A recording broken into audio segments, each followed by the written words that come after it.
क्या अमेरिका ये गारंटी देगा कि पाकिस्तान भविष्य में अपनी धरती से आतंक को पनाह नहीं देगा, फॉर्डर नहीं देगा, आतंकवाद को बढ़ावा नहीं देगा? और सवाल नंबर 3 जो असदुद्दीन ओवैसी ने किया है दोस्तों, कि क्या हम पाकिस्तान को भविष्य के आतंकी हमले से रोकने में अपने लक्ष्य में सफल हुए या नहीं?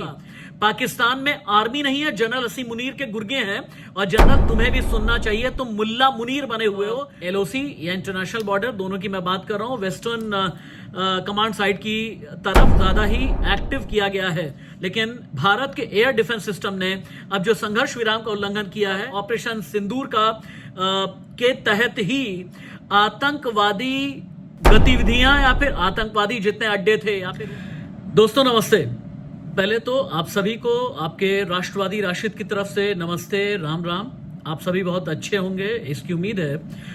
लेकिन पाकिस्तान अपनी हरकतों से बाज नहीं आ रहा एक ऐसे वक्त में जबकि सीज फायर का ऐलान कुछ घंटे पहले किया गया था, लेकिन पाकिस्तान ने 3 घंटे के अंदर ही युद्ध विराम का उल्लंघन किया है। जनरल असीम मुनीर तुम सुनो, शहबाज शरीफ तुम भी सुनो, और पूरा पाकिस्तान की आर्मी, पाकिस्तान की तथाकथित जमहूरियत, तथाकथित सरकार ये जान ले कि पाकिस्तान की हिमाकत का अब वाकई में ऐसा बदला लिया जाएगा जहां पर पाकिस्तान का विनाश तय है। मैं ये बात बहुत एग्जैजरेटेड वे में नहीं कह रहा। जहां पर डिप्लोमेटिक चैनल से बहुत कुछ अच्छा, बहुत कुछ बेहतर, बहुत कुछ पटरी पर आने के चांसेस थे, उस शब्द का नाम होता है युद्ध विराम यानी सीज फायर। हालांकि सीज फायर की और शर्तें क्या हैं, इनकी मोडालिटीज के बारे में समझना बाकी है। लेकिन जो युद्ध की तरफ एस्केलेशन लैडर होता है, इस लैडर को एक बार फिर से पाकिस्तान ने हिलाने की कोशिश की है, क्योंकि पाकिस्तान ने 3 घंटे में जब सीज फायर तोड़ा तो जम्मू कश्मीर में एक बार फिर से ड्रोन के जरिए अटैक किया गया है। और जिस तरह की खबरें आ रही हैं, और जैसा मैं आपको नेशनल इंटरनेशनल मीडिया पर जितनी भी क्रेडिबल खबरें हैं आप तक पहुंचाने की कोशिश करता हूं, बिना ड्रामा किए, बिना नौटंकी किए, क्योंकि इंडो पाक एस्केलेशन जो था वो लगभग 86 घंटे तक चला और आज शाम 5 बजे सीज फायर की बात हुई। विदेश सचिव ने आकर के जैसे अनाउंसमेंट की, और जब दोनों देशों के बीच सीज फायर पर सहमति बन गई, इस तरह का ऐलान हुआ, तो 3 घंटे के अंदर ही पाकिस्तान ने सीज फायर का उल्लंघन किया है। अब पाकिस्तान की खैर नहीं। क्यों? ये आगे मैं एक एक करके पॉइंट बाय पॉइंट आपको बताने और समझाने जा रहा हूं। लेकिन इस बीच आप ये जान लें, जम्मू कश्मीर में सीमा पार से पाकिस्तान ने उकसावे वाली गतिविधि एक बार फिर से की है, बहुत तेज कर दी है। और पाकिस्तान ने कई इलाकों में संघर्ष विराम का उल्लंघन किया है, भारी गोलीबारी की है, कई संदिग्ध ड्रोन देखे गए हैं। कश्मीर के बारामूला जिले से जो खबर आ रही है, हालांकि अभी तक यह खबर पुख्ता तौर पर स्पष्ट नहीं हो पाई है, लेकिन वहां पर धमाके की बात आ रही है। और जो मुझे अभी तक अपने सोर्सेस के जरिए खबर मिल रही है वो ये, अखनूर, राजौरी, आरएसपुरा, जो यानी इंटरनेशनल बॉर्डर का जो इलाका, एलओसी की बात नहीं कर रहा हूं मैं, आईबी की बात कर रहा हूं, इस इलाके पर पाकिस्तान की तरफ से तोपखाने के जरिए गोलाबारी की गई है। वहीं बारामूला में एक ड्रोन अटैक हुआ है। पाकिस्तान ने जम्मू के पलनवाला सेक्टर में भी संघर्ष विराम का यानी सीज फायर का उल्लंघन किया है। भारतीय सेनाओं ने मुंहतोड़ जवाब दिया है, और भारतीय सेना को मुंहतोड़ जवाब देने का निर्देश भी जारी किया गया है।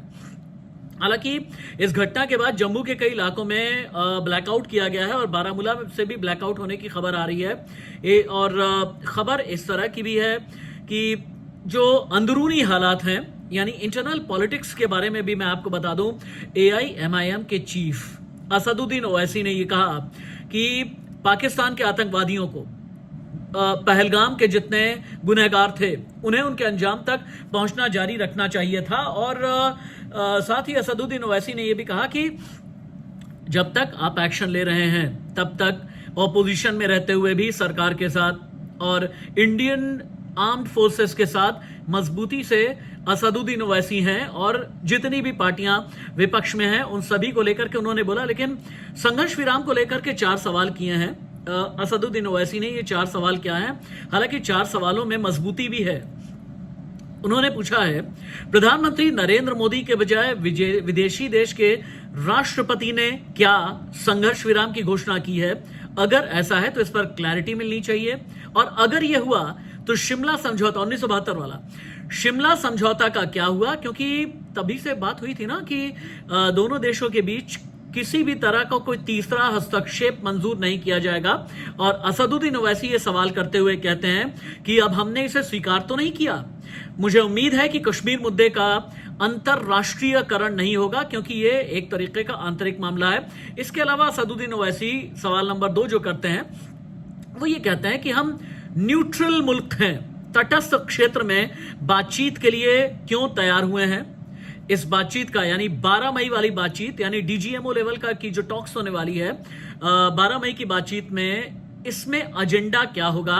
क्या अमेरिका ये गारंटी देगा कि पाकिस्तान भविष्य में अपनी धरती से आतंक को पनाह नहीं देगा, फॉर्डर नहीं देगा, आतंकवाद को बढ़ावा नहीं देगा? और सवाल नंबर 3 जो असदुद्दीन ओवैसी ने किया है दोस्तों, कि क्या हम पाकिस्तान को भविष्य के आतंकी हमले से रोकने में अपने लक्ष्य में सफल हुए या नहीं, या सिर्फ हमारा उद्देश्य संघर्ष विराम था?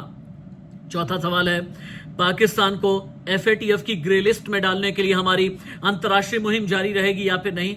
इस तरह के सवाल असदुद्दीन ओवैसी ने उठाए हैं। लेकिन सवाल बड़ा यह है कि सीजफायर का क्या हुआ? श्रीनगर में भी कई धमाकों की खबर आ रही है अभी, लेकिन यह पुख्ता तौर पर मैं नहीं कह सकता। लेकिन पाकिस्तान की ताजा गोलाबारी के बाद गुस्से में जम्मू कश्मीर के चीफ मिनिस्टर हैं, यानी उमर अब्दुल्ला। उन्होंने सोशल मीडिया पर एक्स पर पोस्ट करके कई बातें लिखी हैं। उमर अब्दुल्ला ने लगभग 8:53 पर, यानी कुछ मिनट पहले ही एक सोशल मीडिया पोस्ट किया है। उसमें वो लिखते हैं, what the hell just happened to the cease fire.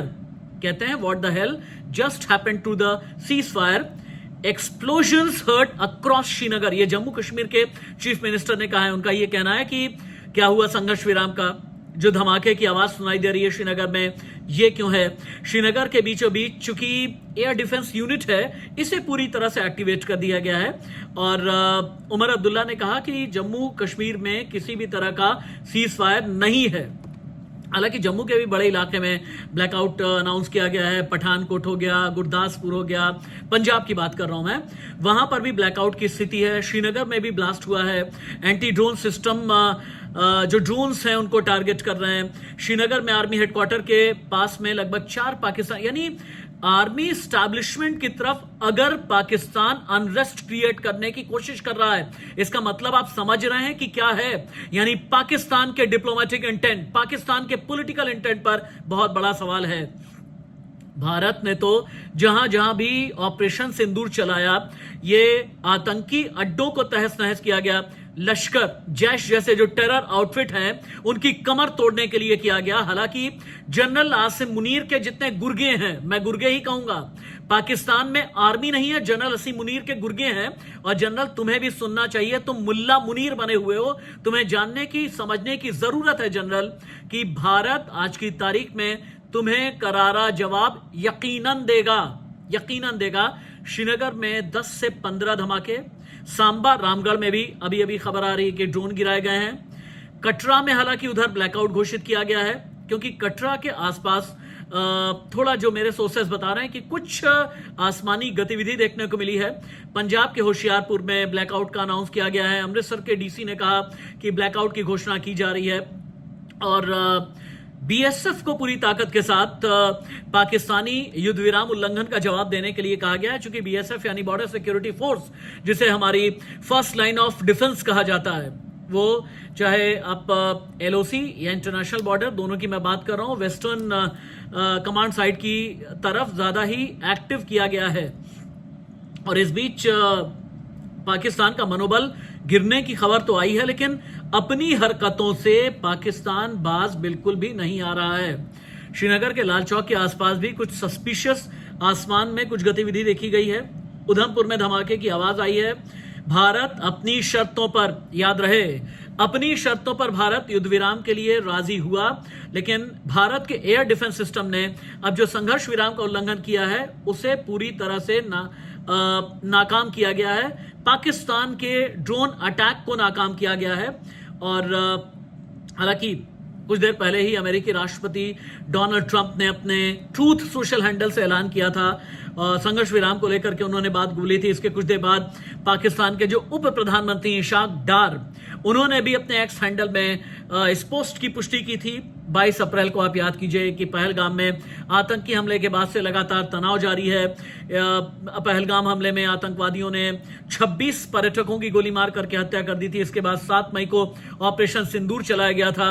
86 घंटे तक ऑपरेशन सिंदूर के तहत ही आतंकवादी गतिविधियां या फिर आतंकवादी जितने अड्डे थे या फिर वो पीओके में या फिर पाकिस्तान में, आप बहावलपुर ले लें, आप अमुरीद के ले लें, जहां से 26/11 अटैक को अंजाम देने की साजिश रची गई थी। भारत ने 7 मई को पाकिस्तान और उसके कब्जे वाले कश्मीर में जैश, लश्कर, हिजबुल मुजाहिदीन के 9 आतंकी ठिकानों को एयर स्ट्राइक करके तबाह किया था। और भारत की जवाबी कार्रवाई में याद कीजिए, जैश चीफ मौलाना मसूद अजहर के परिवार के 14 लोगों समेत 100 से अधिक आतंकवादी मारे गए थे। भारत ने आतंकवादियों को मारा था, लेकिन पाकिस्तान अगर हमारे यानी हिंदुस्तानी सिविलियंस को अटैक करने की कोशिश करेगा तो याद रखिए, भारत मुंहतोड़ करारा जवाब देने के लिए पूरी तरह तैयार है। एक बार मैं डिफेंस पॉइंट ऑफ व्यू से ये पाकिस्तान की जितनी हालत खराब है ये आप समझें, सीज फायर की वजह क्या है ये भी आप समझें। सीज फायर की वजह नंबर 1 है, भारत का मकसद पूरा है।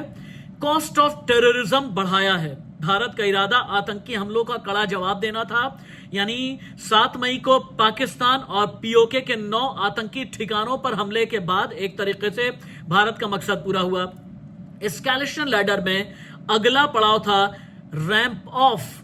रैंप ऑफ का मतलब आप समझते हैं, रैंप ऑफ का मतलब होता है कंप्लीट वॉर की स्थिति, यानी पूर्ण युद्ध। किन्हीं दो देशों में संघर्ष की शुरुआत किसी घटना या बयानबाजी से होती है, फिर हल्के सैन्य कदम होते हैं और बढ़ते बढ़ते बढ़ते ये सर्वनाश की तरफ बढ़ जाता है। यानी पाकिस्तान का सर्वनाश तय था अगर ये रैंप ऑफ की तरफ यानी अगले पड़ाव की तरफ ये एस्केलेशन लैडर जाता है। एस्केलेशन लैडर अभी फिलहाल के लिए रैंप ऑफ की तरफ नहीं गया है, लेकिन इस तनाव को अलग अलग स्तर पर मापा गया, सुलझाया गया।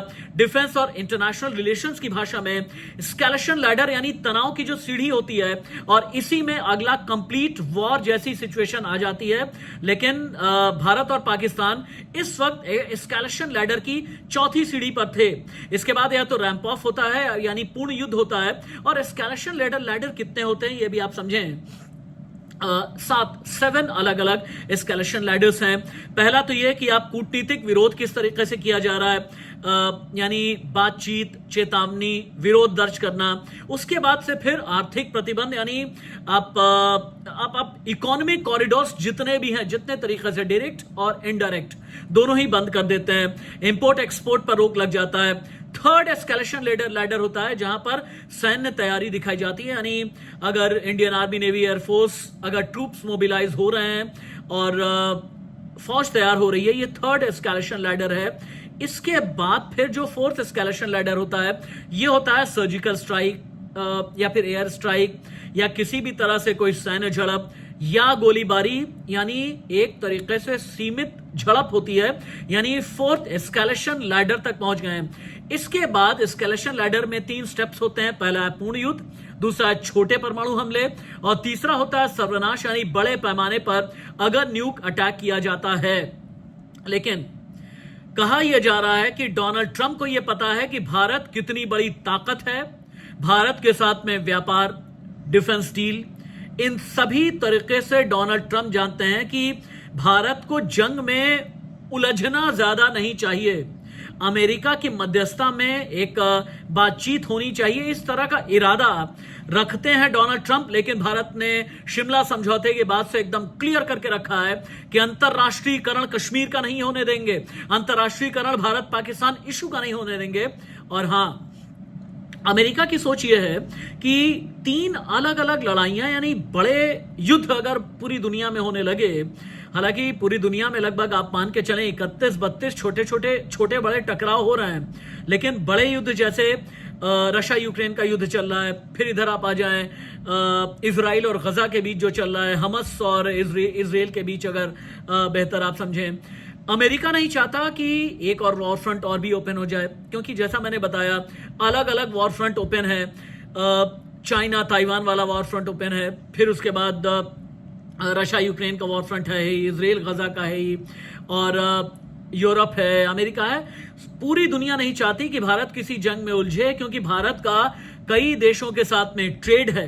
पाकिस्तान के हालात खराब हैं, मिलिट्री पावर बहुत पीछे है। पाकिस्तान पर लगभग 22 लाख करोड़ रुपए का कर्ज है, कर्ज में डूबा पाकिस्तान। और पाकिस्तान के कुल कर्ज का 34% कर्ज जो है वो विदेशी है।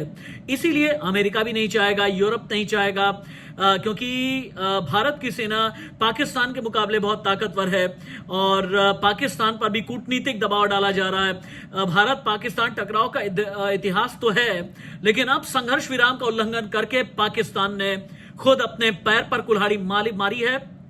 मुल्ला मुनीर ने सर्वनाश तय किया है। शहबाज शरीफ ने भी ये गलती की है। संघर्ष विराम के बाद फिर श्रीनगर में, जम्मू में, कश्मीर में ऐसा नहीं होना चाहिए था।